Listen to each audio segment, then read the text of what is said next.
எல்லாம் வல்ல இறையர்கள் துணை இருக்கட்டும். இந்த பதிவுல 2025 ஆண்டு ஆங்கில புத்தாண்டு மூலமாக கடகம் ராசி அன்பர்களுக்கு என்ன மாதிரியான பலன்களை கொடுப்பதற்கு கிரக நிலைகள் இருக்கின்றன அப்படிங்கிறத பார்க்க போறோம். கடக ராசியை பொறுத்தளவு அஷ்டம சனியினுடைய ஒரு பாதிப்புல மிகப்பெரிய லெவல்ல இதுக்கு முன்னாடி இந்த அளவுக்கு நான் கஷ்டம் அட்டன் பண்ணதில்லை அப்படிங்கிற அளவுக்கு பிரச்சனைகளை சந்தித்து கொண்டிருக்கிறீங்க.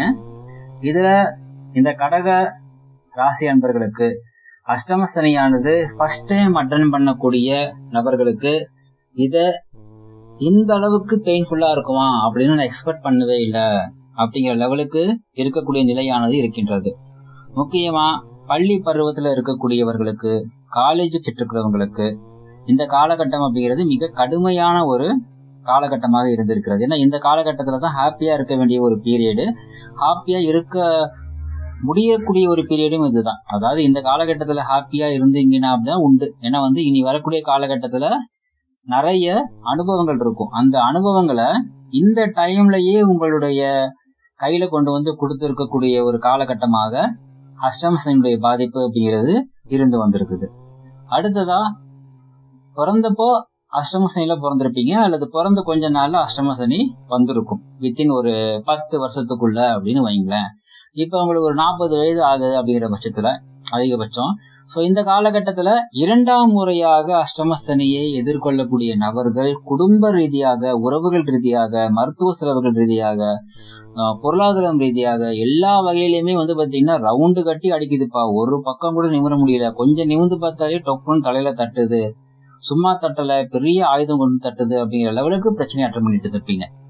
இதே பிறந்தப்போ அஷ்டம சனியில பிறந்து 30-40 வயதுக்குள்ள 2ஆம் உதயம் அட்டன் பண்ணிட்டு ஒரு 60 வயதுல இருந்து 70 வயதுக்குள்ள இருக்கக்கூடிய நபர்களுக்கு இந்த அஷ்டம சனி காலகட்டம் அப்படிங்கிறது எப்படா எனக்கு பாத்தீங்கன்னா விடிவு காலம் பிறக்கும் அப்படின்னு சொல்றதை விட, எப்ப எனக்கு பாத்தீங்கன்னா சாமி கிட்ட போகலாம், நான் இருக்கிறதுக்கு பாத்தீங்கன்னா எதுக்கு இவ்வளவு பாரமா இருக்கணும் மற்றவங்களுக்கு, என்னுடைய குழந்தைகள் என்னை மதிக்கிறது இல்ல, என்னுடைய பேர குழந்தைகள் என் பக்கத்துல வருதில்ல, சோ என்னுடைய சொத்துக்கள் எல்லாத்தையுமே ஏமாத்தி வாங்கிட்டாங்க அப்படின்னு எல்லா வகையிலுமே பெயின் தரக்கூடிய ஒரு அமைப்பாக.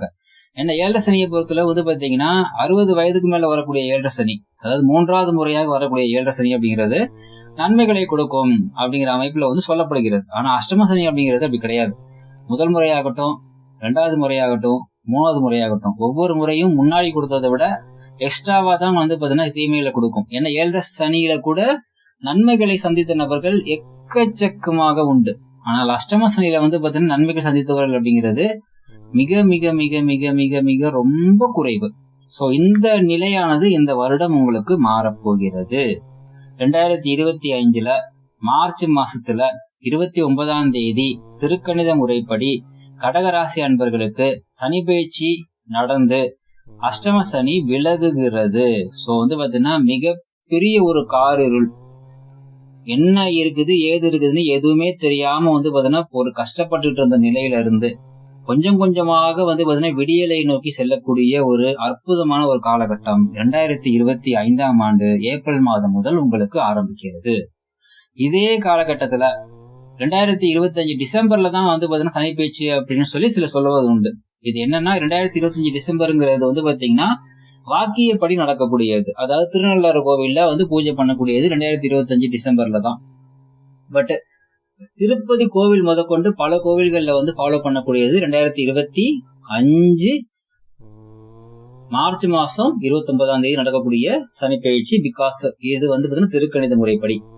சோ அப்ப ரெண்டுக்கும் எப்படி சார் டிஃபரெண்ட் தெரிகிறது, ஏதாவது பழங்கள்ல மாற்றம் இருக்குமா, அல்லது டிசம்பர்ல தான் சனி பயிற்சியுடைய இம்பாக்ட் மாறுமா அப்படின்னா, மார்ச் மாசம் முடிந்ததுல இருந்தே சனி பயிற்சியினுடைய பலன்களை நீங்கள் பெற ஆரம்பித்து விடுவீர்கள் படிப்படியாக. அவருடைய ஜாதகப்படி அந்த பெறக்கூடிய விகிதம், பெறக்கூடிய காலம், பெறக்கூடிய அளவு மாறுபடுமே தவிர ஏப்ரல் மாதம் முதலே இதற்கான படிநிலைகள் உங்களுக்கு கையில கொண்டு கொடுத்துரும். சோ பாத்தீங்கன்னா எந்தெந்த வகையில எல்லாம் இதுக்கு மேல என்னால வெளியே கூட சொல்ல முடியாது, சொல்லி அழ கூட நான் தெம்பு இல்லை, அழுது நான் ஓஞ்சிட்டேன், அதாவது பாத்தீங்கன்னா என்னால எந்திரிக்கவே முடியாது, படுத்தே விட்டானையா அப்படிங்கிற லெவல்ல பாத்தீங்கன்னா கீழே விழுந்த நீங்க கொஞ்சம் கொஞ்சமாக பாத்தீங்கன்னா எந்திரிச்சு நடந்து ஓடி அந்த ஒரு பெரிய லெவலில் சக்சஸ் ஆகக்கூடிய ஒரு அமைப்பினுடைய ஆரம்ப காலகட்ட பீரியட் அப்படிங்கிறது இந்த 2025ஆம் ஆண்டு ஏப்ரல் முதல் ஆரம்பிக்கிறது. ஸோ அப்ப என்ன நடக்கும்? அஷ்டம சனி காலகட்டத்துல என்னெல்லாம் தீமைகள் நடந்ததோ அத்தனையும் சரி செய்யப்படும், அத்தனையும் நன்மைகளாக உருமாறும். யாரெல்லாம் பாத்தீங்கன்னா எதிரிகள் அப்படிங்கிறத ஐடென்டிஃபை பண்ணிருப்பீங்க. ஸோ இப்ப யாரெல்லாம் எதிரிகள் ஐடென்டிஃபை பண்ணியிருந்தீங்களோ அவங்களதான் ஜெயிக்கக்கூடிய ஒரு காலகட்டமாக இருக்கும். இதுக்கு முன்னாடி இவங்களா இப்படி இவங்களையா நான் நம்பினேன், இவங்க மூலியமா நான் பாத்தீங்கன்னா இவ்வளவு கஷ்டப்பட்டேன் அப்படின்னு சொல்லிட்டு கதறிட்டு இருப்பீங்க, அழுதுட்டு இருந்திருப்பீங்க. ஆனா திருப்பி அடிச்சிருக்க முடியாது, சரிங்களா? திருப்பி எந்திரிச்சிக்க முடியாது. பட் இந்த காலகட்டம் 2025ல உங்களுக்கு முதல் 3 மாதத்திற்கு பிறகு படிப்படியாக உங்களை பாத்தீங்கன்னா ரெக்கவரி பண்ணி 2025 முடியறதுக்குள்ள பாத்தீங்கன்னா எந்திரிச்சு நின்று பாத்தீங்கன்னா மல்லடா அண்ணாமலை அப்படிங்கிற அந்த டைலாக் சொல்ற அளவுக்கு உங்களுடைய சுயஜாதகம் சப்போர்ட் பண்ணிச்சு அப்படின்னா சர்வ நிச்சயமாக இந்த பலனை நீங்கள் அட்டன் செய்தே தீர்வீர்கள், மாற்றுகிறது இல்லை. இன்கேஸ் சுயஜாதகம் அந்த அளவுக்கு சப்போர்ட் பண்ணலன்னு வைங்க, எந்திரிக்கலாம், நடக்கலாம், நடக்க மட்டும் செய்யலாம். விச் மீன்ஸ் என்னன்னா பாத்தீங்கன்னா ரெக்கவரி ஆயிருவீங்க. பட் சக்சஸ் அப்படிங்கிறது பாத்தீங்கன்னா பெரிய லெவல்ல இருக்காது.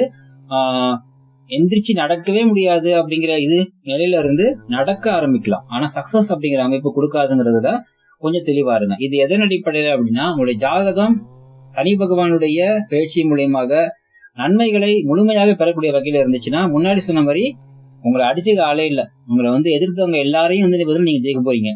நன்மையை குறைவாக தரக்கூடிய வகையில இருந்துச்சு அப்படின்னா அட்லீஸ்ட் அவங்களை திருப்பி அடிக்கலன்னா கூட மறுபடியும் அவங்க கிட்ட நீங்க டிஸ்டர்ப் ஆகாதபடி உங்களை நீங்க பாதுகாத்துக் கொள்ளலாம். நெகட்டிவா இருந்துச்சு அப்படின்னா மனசுக்குள்ள நினைச்சிருக்கேன் ஆனா என்னால எதுவும் பண்ண முடியல, அவங்களெல்லாம் நான் போய் சண்டை போட்டு எப்படி ஜெயிக்கிறது, நான் பாட்டு என் வேலை பாட்டு இருக்கேன், இப்படியே இருந்துட்டு போறேன், எதுக்கு அங்கெல்லாம் போய் நான் கஷ்டப்படணும் அப்படின்னு சொல்லிட்டு சைலண்ட் ஆயிருவீங்க. ஸோ எங்க நன்மை எந்த அளவுக்கு இருக்குது அப்படிங்கறத பொறுத்து தான் உங்களுடைய சுயஜாதகப்படி இந்த ரிசல்ட் அப்படிங்கிறது மாறுபடும். அடுத்ததாக குரு பகவானுடைய ஒரு பயிற்சி மூலயமாக மார்ச் மாதத்திற்கு பிறகு, அதாவது மே மாசத்துல மிடில் பாத்தீங்கன்னா குரு பகவான் பயிற்சி ஆகிறார், ராகுகேது பயிற்சியும் நடக்கிறது. சோ இதன் அடிப்படையில உங்களுக்கு குரு பகவான் 12ஆம் இடத்துல வரப்போகிறாரு. ராகு கேது பாத்தீங்கன்னா கேது பகவான் 2ஆம் இடத்துலயும் 8ஆம் இடத்துல ராகு பகவான் வரப்போகிறார். சோ இதன் மூலயமா ஃபாரின் போக ட்ரை பண்றவங்களுக்கு செம்ம சான்ஸ் இருக்கக்கூடிய ஒரு பீரியட். அது படிப்பாக இருக்கட்டும், வேலைக்காக இருக்கட்டும், அல்லது தொழிலே அங்க போய் நீங்க தொடங்குற மாதிரி இருக்கட்டும், அல்லது பாத்தீங்கன்னா ஒரு டூர் மாதிரி போறதா இருக்கட்டும், அல்லது பாத்தீங்கன்னா பிள்ளைங்க அங்க இருக்காங்க, பேரண்ட்ஸ் நாங்க அங்க போறதுக்காக ட்ரை பண்றோம் அப்படின்னு ஏதேனும் ஒரு வகையில நீங்க எந்த வகையில வேணா இருக்கலாம். ஒரு மெடிக்கல் சப்போர்ட்டுக்காக நீங்க கூட பாத்தீங்கன்னா ஃபாரின் போறதுக்காக ட்ரை பண்ணினா கூட எல்லா வகையிலுமே இந்த டைம் உங்களுக்கு ஃபாரின் போறதுக்கு மிக மிக மிக மிக அற்புதமான ஒரு காலகட்டமாக இருக்க போகிறது. இதுல சிலருடைய ஜாதக அமைப்புக்கு நாகதோஷத்தினுடைய வீரியத்தை இது அதிகரிக்க போகிறது. சோ இந்த நாகதோஷத்தினுடைய வீரியம் மூலயமாக கெடுதல் எதுவும் இல்லாம இருக்கணும் அப்படின்னா சர்வ நிச்சயமா அதுக்கு பாத்தீங்கன்னா கொஞ்சம் ராகுவேது சம்பந்தப்பட்ட இது பரிகாரங்கள் செஞ்சுக்கோங்க. பிளஸ்ஸான விஷயம் அப்படிங்கிற பட்சத்துல ஏற்கனவே சொன்னபடி பாத்தீங்கன்னா பயண ரீதியாக இருக்கிற இடத்துல இருந்து வேற இடத்துக்கு மாற்றல் ஆகுறது, இருக்கிற இடத்துல இருந்து தொலை தூரமாக போறது, இது எல்லாமே பாசிட்டிவா இருக்கும். சோ பாத்தீங்கன்னா பணம் நன்கு கைகளில் பொருளக்கூடிய ஒரு காலகட்டமாக இருக்கும். வருடத்தினுடைய பாதிக்கு மேல வரவு காட்டிலும் செலவு அதிகமாக இருக்கும். வேலை வாய்ப்புகள் சிறப்பாக கைகூடி வரும். எதுல முதலீடு பண்ணாலும் கொஞ்சம் கவனமா பார்த்து பண்ணுங்க. ஏன்னா இப்பதான் நீங்க அடிபட்டுட்டு எந்திரிக்க போறீங்க. எந்திரிக்க உடனே டக்குனு பெரிய லெவல்ல போய் இன்வெஸ்ட்மெண்ட் பண்ணாதீங்க. கொஞ்சம் கொஞ்சமா இன்வெஸ்ட்மெண்ட் பண்ணுங்க. எதுல பண்ணாலும் சரி, வீடு ஆகட்டும், தங்கம் ஆகட்டும், பங்கு சந்தை ஆகட்டும், ஒரு தொழில் தொடங்குறதா இருக்கட்டும், எல்லாத்துலயுமே பாத்தீங்கன்னா இன்வெஸ்ட்மெண்ட்டை கொஞ்சம் கொஞ்சமா ஸ்டார்ட் பண்ணுங்க.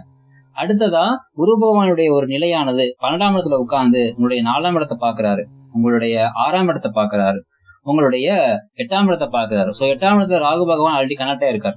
சோ இந்த வகையில 8ஆம் இடம் பாத்தீங்கன்னா உங்களுக்கு சுப பலம் பெறுகிறது. சோ 8ஆம் இடம் மூலியமா என்னென்ன சுப பலங்கள் இருக்குன்னா அதிர்ஷ்டம், வெளிநாட்டுக்கு பாத்தீங்கன்னா போய் செட்டில் ஆகுறது, வெளிநாட்டுல இருக்கிறவங்களுக்கு பர்மனன்ட் பாத்தீங்கன்னா விசா கிடைக்கிறது, பர்மனண்டா அங்க பாத்தீங்கன்னா சிட்டிசன்ஷிப் கிடைக்கிறது. சோ இது மாதிரியான விஷயங்கள்லாம் மிக அற்புதமாக கைகூடி வரக்கூடிய ஒரு காலகட்டமாக இந்த 2025ஆம் ஆண்டு அப்படிங்கிறது உங்களுக்கு இருக்கும். சோ முதல் 3 மாசம் பாத்தீங்கன்னா டஃப்பா இருந்தாலுமே அதற்கு பிறகு ஸ்டெப் பை ஸ்டெப்பா பாத்தீங்கன்னா எவ்ரி மந்த் ஒவ்வொரு மாதமும் முன்னேற்ற பாதையை நோக்கி செல்லக்கூடிய அமைப்புல எல்லா கிரக நிலைகளும் உங்களுக்கு பாசிட்டிவா இருக்கு. சரி, இந்த பாசிட்டிவ் எல்லாமே பாசிட்டிவாவே கிடைக்கணும், பல மடங்கு அதிகமா கிடைக்கணும் அப்படின்னா சர்வ நிச்சயமாக உங்களுடைய சுய ஜாதகத்துல அதற்குரிய கிரக நிலைகள் தசாபுத்தி அமைப்புகள் கனெக்ட் ஆகணும். இதுல மைனஸ் என்ன அப்படின்னா, யாருடைய ஜாதகத்துல எல்லாம் சனி ராகு தொடர்பு, அதாவது சனியினுடைய சாரத்துல ராகு பகவான், ராகு சாரத்துல சனி பகவான், சனி ராகு சேர்க்கை, சனியினுடைய பார்வையில் ராகு, இந்த மாதிரி அமைப்பு இருந்துச்சு அப்படின்னா 2025 ஏப்ரல் மாதம் மே மாதம் இந்த 2 மாதம் உங்க லைஃப்ல மறக்கவே முடியாத நன்மையையோ தீமையையோ பெருசா கொடுக்க போகுதுன்னு அர்த்தம். நன்மை அப்படின்னா உங்களுடைய சுயஜாதகம் அந்த அளவுக்கு சப்போர்ட் பண்ணுச்சுன்னா மறக்க முடியாத நன்மை, நினைச்சு சந்தோஷப்படக்கூடிய நன்மையை கொடுக்கும். இதே சுயஜாதகம் உங்களுக்கு தீமையா இருந்துச்சு அப்படின்னா, ரொம்ப முக்கியமா இந்த காலகட்டத்துல பாத்தீங்கன்னா உங்களுக்கு ராகு புத்தி, ராகு அந்தரம், இது மாதிரி ராகு சம்பந்தப்பட்ட தசா புத்தியோ சனி சம்பந்தப்பட்ட தசா புத்தி அந்தரமோ தொடர்பு பெற்று நன்மை தரக்கூடிய வகையில இருந்தா நன்மையினுடைய ஒரு விகிதம் அப்படிங்கிறது 10 மடங்கு அதிகமா இருக்கும். அதே மாதிரி தீமை தரக்கூடிய அமைப்புல, தீமையை பெறக்கூடிய அமைப்புல உங்களை ஜாதகம் கனெக்ட் ஆயிடுச்சுன்னா அதே மாதிரி தீமையையும் பல மடங்கு அதிகமாக தரக்கூடிய ஒரு அமைப்பு அப்படிங்கிறது இருக்கும். சோ இந்த 50 நாட்கள் சொல்லலாம், ஏப்ரல் மாதம் மே மாதம் உங்க லைஃப்ல மிக முக்கியமான மாற்றத்தை, நீங்கன்னு கிடையாது, எல்லா ராசி அன்பர்களாக இருந்தாலும் சரி, நான் சொன்ன இந்த சனி ராகு தொடர்பு யாருக்கெல்லாம் இருக்குதோ, நீங்க எந்த ராசியா இருங்க, எந்த லக்னமா இருங்க, எந்த நட்சத்திரமா இருங்க, இது 12 ராசியில பிறந்த எல்லாருக்குமே இந்த அமைப்பு சனி ராகு தொடர்பு இருந்துச்சுன்னா நான் சொல்லக்கூடிய நன்மையையோ தீமையையோ பெரிய லெவல்ல அட்டன் பண்ணக்கூடிய ஒரு அமைப்பாக இருக்கும். அது மறக்கவே முடியாத நன்மை, மறக்கவே முடியாத தீமையாக இருக்க போகிறது. சோ அது நன்மையா தீமையா அப்படிங்கிற தீர்மானிக்கக்கூடிய தன்மை உங்களுடைய சுய ஜாதகத்துக்கு மட்டும்தான் இருக்குது. தவிர நீங்க இந்த ராசி அவர் பாத்தீங்கன்னா உங்களுக்கு நல்லது பண்ணுவாரு அல்லது கெடுதல் தான் பண்ணுவாருன்னு சொல்லி தீர்மானம் பண்ணவே முடியாது. சோ பொதுவாகவே கடக ராசியை பொறுத்தளவு புத்தாண்டு அப்படிங்கிறது பாத்தீங்கன்னா தீமைகளிலிருந்து வெளிவந்து வெளிச்சத்தை நோக்கி நடக்கக்கூடிய மிக அற்புதமான ஒரு விடியலை கொண்ட ஆண்டாக இருக்க போகிறது. வாழ்த்துக்கள்.